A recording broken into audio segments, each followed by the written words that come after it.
Okay, good morning guys. So here our group will be present our presentation about sentence as argument. So let me introduce myself and my partner. My name is Fajriadi Ramadan. My name is Karina Maria. My name is Farnika Pika Bintang. My name is Salwa Zakia. And the first material will be presented by Salwa Zakia.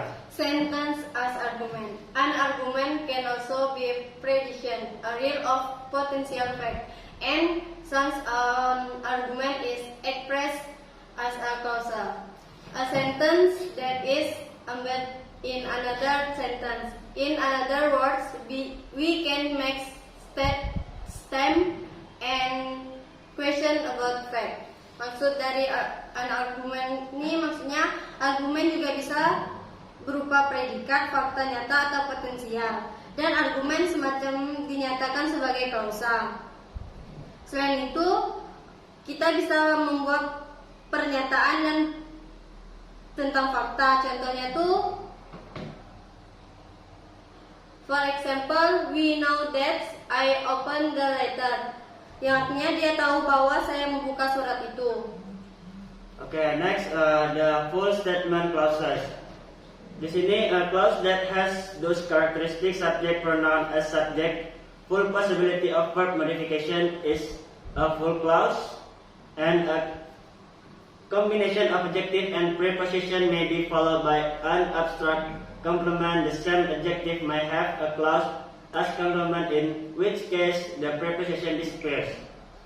And clause can also occur in the subject position. For not that the subject of the clause, if a personal pronoun must be a subject from one of the group, like I, he, she, we, and they. And they cannot use me, him, her, us, or them. And the verb of the clause can have all modification of the main verb. Jadi di sini full statement clauses ini tidak bisa menggunakan kata ganti dari subjek. Jadi misalnya subjek menggunakan I, dia harus menggunakan I seperti deretan I, she, he, dan we and they. Jadi dia tidak bisa menggunakan kata ganti seperti him, her, us, atau yang lainnya. For example, di sini ada I know that Caku waits for Firda. Jadi di sini statement as a clause-nya menggunakan I know. And next, Questions, infinitive, and gerund clause. Questions as well as statement. Jadi di sini question sebagai statement. For example, the sentence Asta doesn't know what time is it. This is, for example, the statement. And then, what time is it? This is, for example, a statement. And then, infinitive clause is the basic form of the verb. The format of the infinitive is to plus basic verb 1. So if in tenses, the verb usually changes form. In the infinitive, the verb does not change at all from the basic form. For example, I want to reading. When you apply double verb in the sentence, you can add infinitive. For example, the sentence I want to reading. I, this is subject 1, and 2, this is infinitive reading and verb. Next, gerund clause. Gerund clause is a verb with the subject in. For example, writing a novel is my hobby. Writing, this is as gerund. And then verbal noun explains Maria, please. Verbal noun is noun that comes from a part of verb. The pattern of the verb noun in itself is verb suffix. The suffix here means ending a suffix like ness, l, a, and h other. Jadi adverb noun ini berarti menambahkan suffix rupa. For example, this happiness is come from you. The page will be sent of Monday. okay, next comparing types of clauses. Different kinds of clause can represent different kinds of meanings. The verb agree, for instance, can be followed by an infinitive clause and full clause. How do we compare the types of clause?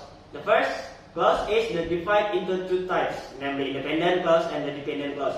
For example, the independent clause is where is to share the feelings, and the example of dependent clause where to share her feelings. Jadi di sini klausa terbagi menjadi dua bagian. Yang pertama ada independent clause dan dependent clause.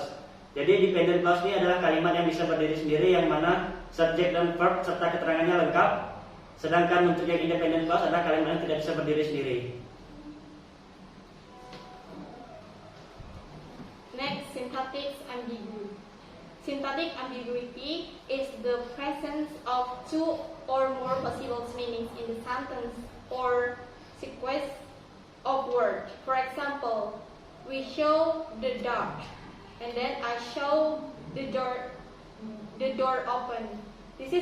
Ini adalah contoh kalimat yang ambigu, karena kita tidak tahu we itu siapa, subjeknya itu siapa.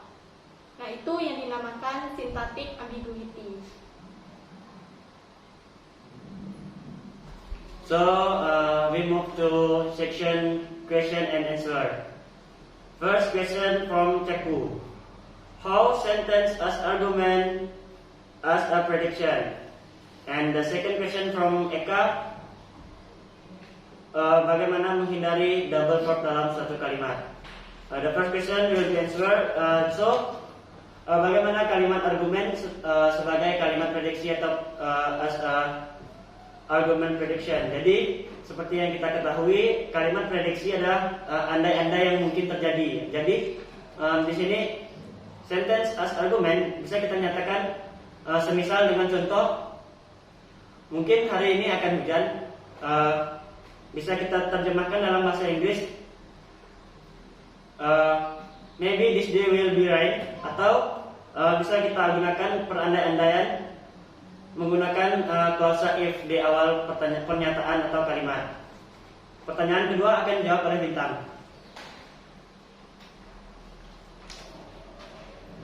Bagaimana menghindari double verb dalam sebuah kalimat?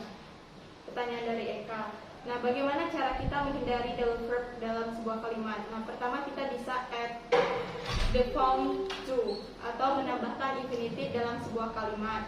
Nah, contohnya I want to reading. Nah, this is incorrect for the sentence. Okay, I think that's all from our groups, and enjoy the video and thank you. Bye bye. Bye bye.